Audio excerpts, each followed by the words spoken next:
অবস্থান করে যাচ্ছি।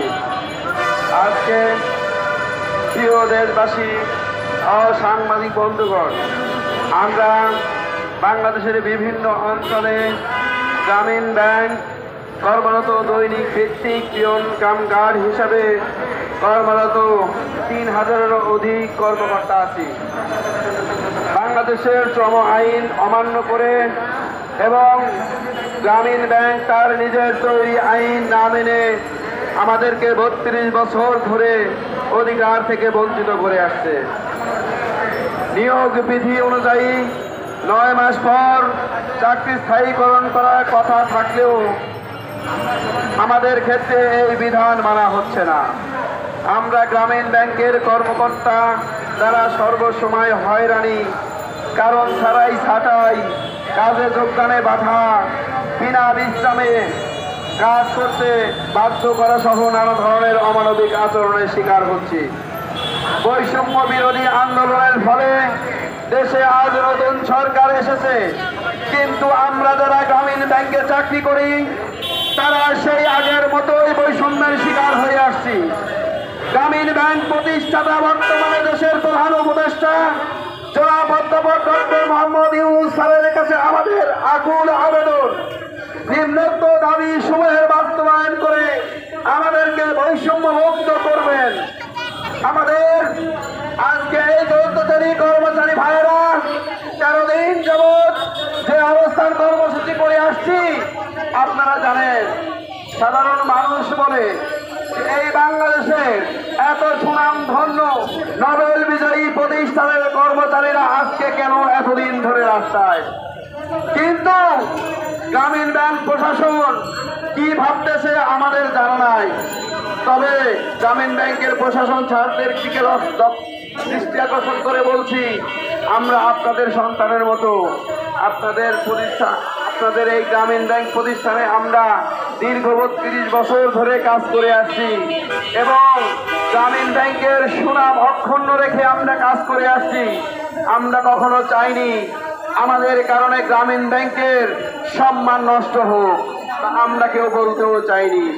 আজকে আমরা বাধ্য হয়েছি আমাদের পেটের ক্ষুধার কারণে রাস্তায় নামতে, কিন্তু আজকে প্রশাসন, আপনারা জানেন আজকে বাংলাদেশের প্রধান উপদেষ্টা ডক্টর মোহাম্মদ ইউনূস স্যার যখন এই 6 মাস আগে বাংলাদেশের রাষ্ট্রপ্রধান হিসেবে বসেছেন, তিনি বলেছিলেন যে তোমাদের যত রকমের সমস্যা তোমরা আলোচনার মাধ্যমে, তোমরা চিঠির মাধ্যমে, লেখালেখির মাধ্যমে আসো,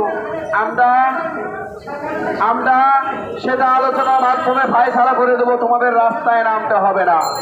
সেই ডক্টর ইউনূস স্যারের কথাই আমরা শুনে ওইভাবে আমরা একবার নয়, দুইবার নয়, তিনবার প্রধান স্যারের উপদেষ্টার কাছে স্মারকলিপি সহ বাংলাদেশের যত দপ্তর আছে প্রত্যেকটা দপ্তরে আমরা স্মারকলিপি প্রদান করেছি।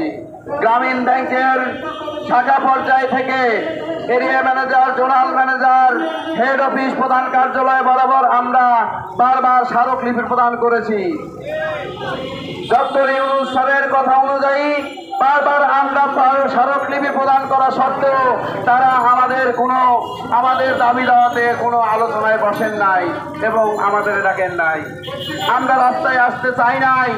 দুঃখের সাথে জানাতে চাই, আমরা এই গ্রামীণ ব্যাংক নোবেল বিজয়ী প্রতিষ্ঠানকে ভালোবাসি, তাই আজকে 32 বছর যাবৎ আমরা এই গ্রামীণ ব্যাংক প্রতিষ্ঠানের সুনাম অক্ষুণ্ণ রেখে আমরা কাজ করে আসছি।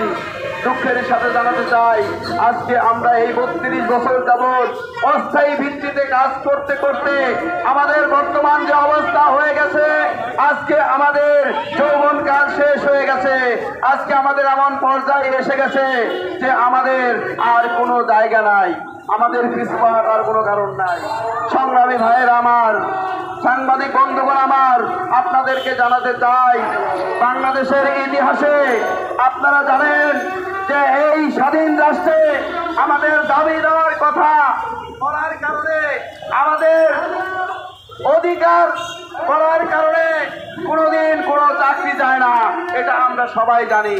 কিন্তু আমরা এমন একটা প্রতিষ্ঠানে কাজ করি, সেই প্রতিষ্ঠানের এতদিন যাবৎ 32 বছর যাবৎ কাজ করে আসছি, অস্থায়ী ভিত্তিতে প্রশাসন রেখেছে, সেই কারণে সেই সংবাদে যাওয়ার পরে অভিযোগ করি নাই অফিসের নির্দেশ আমরা সংগ্রামী।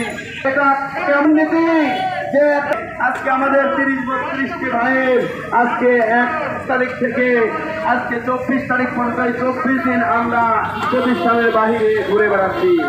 আজকে